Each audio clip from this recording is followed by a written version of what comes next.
His Royal Highness the Deputy King, Prince Salman bin Hamad Al Khalifa, chaired the weekly cabinet meeting at Qudaybiya Palace. The cabinet affirmed Bahrain's stance, led by His Majesty the King, King Hamad bin Isa Al Khalifa, on supporting diplomatic and peaceful resolutions of conflicts to promote coexistence, security, development and prosperity for all the people of the region.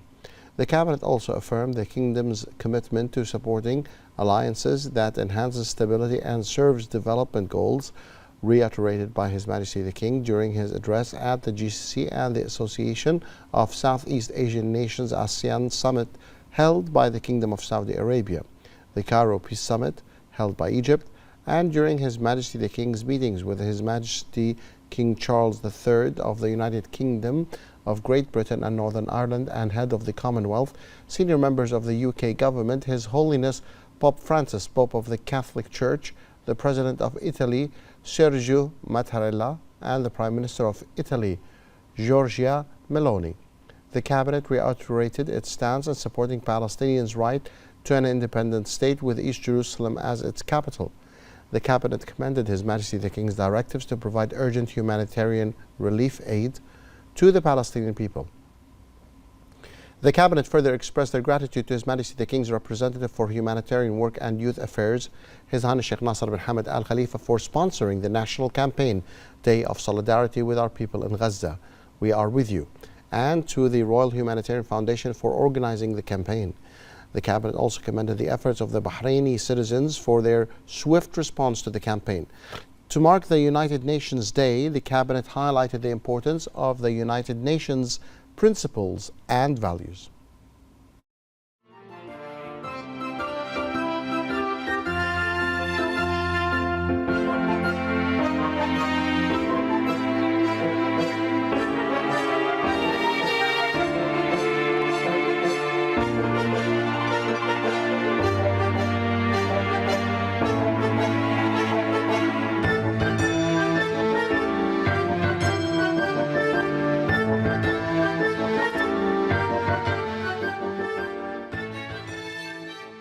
The cabinet discussed and approved several memorandums during the meeting. A memorandum submitted by the Government Executive Committee regarding developments in the labor market registration system. A memorandum submitted by the Government Executive Committee on the 6th National Telecommunications Plan, which aims to support Bahrain in creating smart cities, developing the economy, promoting innovation, and maintaining competitiveness through 30 initiatives implemented across 6 main axes. A memorandum submitted by the Minister of Foreign Affairs regarding the Kingdom's mechanism for external participation in regional and international meetings, committees, and conferences. A memorandum submitted by the Ministerial Committee for Financial and Economic Affairs and Fiscal Balance regarding Bahrain's contributions and participation in global conferences.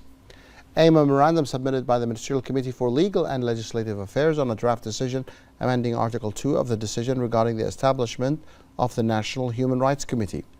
A memorandum submitted by the Minister of Housing and Urban Planning on the Tubli Bay Reserve.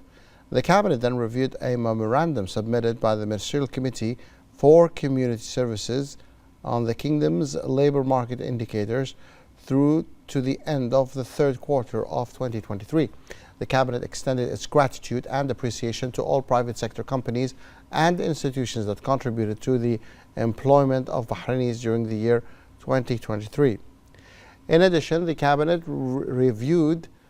and noted the following ministerial reports: the outcome of the extraordinary session of the GCC Ministerial Council, the outcome of the extraordinary open-ended meeting of the OIC Executive Committee at the level of foreign ministers, the Kingdom's participation in the MENA CW 2023, the outcomes of the Kingdom's participation in the 33rd meeting of the GCC Ministers of Justice, the Kingdom's participation in the 39th session of the Arab Justice Ministers Council, the outcomes of the Minister of Information's visit to Saudi Arabia,